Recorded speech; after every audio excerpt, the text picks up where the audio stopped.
de verrues parmi vous, puisque je ne suis que anapathe. Et dans anatomopathologie, il y a quand même anatomie. Donc de ce que en vous écoutant, et ça c'est juste un aparté, il y a les mots qui reviennent et de façon très très forte, c'est passion, c'est amour de la transmission et c'est vraiment fondamentalement la volonté de faire évoluer tout en ne laissant pas la vision de l'anatomie totalement sclérosée. Alors, moi, je ne suis pas anatomiste, mais par contre, j'utilise en permanence des objets qui sont des pièces opératoires.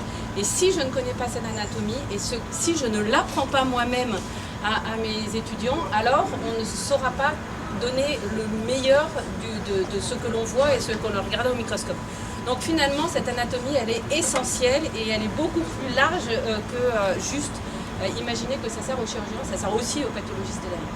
Donc ça c'était mon aparté très personnel, alors j'ai la chance d'avoir été présidente d'un conseil pédagogique de Paris-Descartes qui est devenu, et surtout je suis vice-présidente à l'université de Paris pour l'innovation pédagogique. Et dans l'innovation pédagogique, il est évident qu'il y a toute une part de la réflexion autour de l'utilisation du numérique et qu'est-ce qu'on va en faire et comment on le fait. Donc oui, le numérique, c'est formidable, mais ce n'est pas la panacée. C'est-à-dire que sans l'accompagnement justement des pairs, sans l'accompagnement intelligent et d'utiliser du multimodal, donc il y a aussi dans l'utilisation du numérique la pensée de la pédagogie différente. Donc comment, lors d'une classe inversée, donc vous savez, c'est demander à aux étudiants, à un groupe d'étudiants de préparer quelque chose, sur un sujet donné qui va être donné par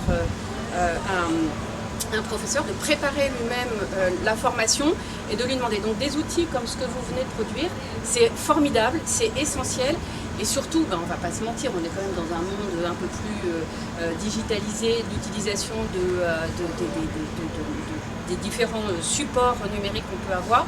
Et bien justement, c'est toute une classe, mais un pan énorme en permanence à réinventer et à utiliser. Et puis demain, vous aurez vos étudiants dans le métro qui s'amuseront à refaire des préparations de chirurgie en utilisant des appliquions.